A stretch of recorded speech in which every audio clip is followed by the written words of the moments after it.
हरिओम. मी रेवती वीरा चौधरी, छत्रपती संभाजीनगर, सहकारनगर उपासना केंद्र. माझा अनुभव म्हणजे माझी लहान मुलगी ती 12वीला शिकत होती आणि हुशार होती ती, म्हणजे हुशार आहेच. तर तिला इंजिनिअरिंगला जायचं होतं. इंजिनिअरिंगला जायचं असल्यामुळं त्याची फीस वगैरे फार होती आणि त्याच्यामुळं ते काय क्लासेस वगैरे लावले तिला. तिची हे होती, पण माझी परिस्थिती तशी बेताचीच. इंजिनिअरिंगला तर ती जाणारच होती, पण फीस 1-1 लाख रुपये, 80-80 हजार रुपये. माझी परिस्थिती बेताचीच असल्यामुळं मी कशी भरू ह्याची, आणि त्या दोन्ही मुलींचे शिक्षण, त्यांचे लग्न, ही जबाबदारी माझ्यावर होती. ती कशी पार पाडायची ही पण चिंता होती आणि मुलीचं स्वप्न पण पूर्ण करायचं होतं.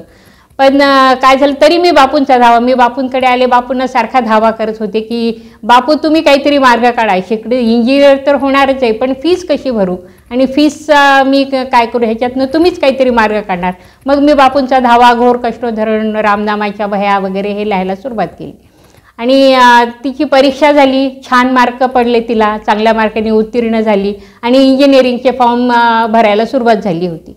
इंजिनिअरिंगचे फॉर्म भरले, त्याच्यामध्ये तरी पण माझ्या डोक्यावर टेन्शन होतंच की तिला मार्क तर चांगले पडलेत, पण आता फीस कशी भरू मी तिची. तर तरी वाटतच होते की बापू ह्याच्यातनं काहीतरी मार्ग काढणारच आहेत म्हणून. माझा हा विश्वास होता बापूंवर.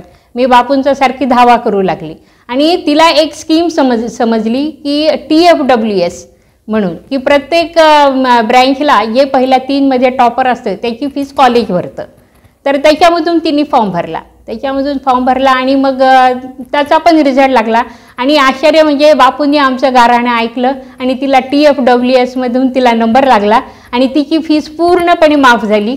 म्हणजे जेवढी 80-85 हजार रुपये होती त्याच्यातला मला एकही पैसा भरावा लागला नाही आणि उलट तिला 10 हजाराची दुसरी स्कॉलरशिप मिळाली. हे बापूंनी माझ्याकडून सगळं करून घेतलं आणि बापूंवर माझी अशीच भक्ती वाढत राहो. आणि श्रीराम, हरिओम, अंबद.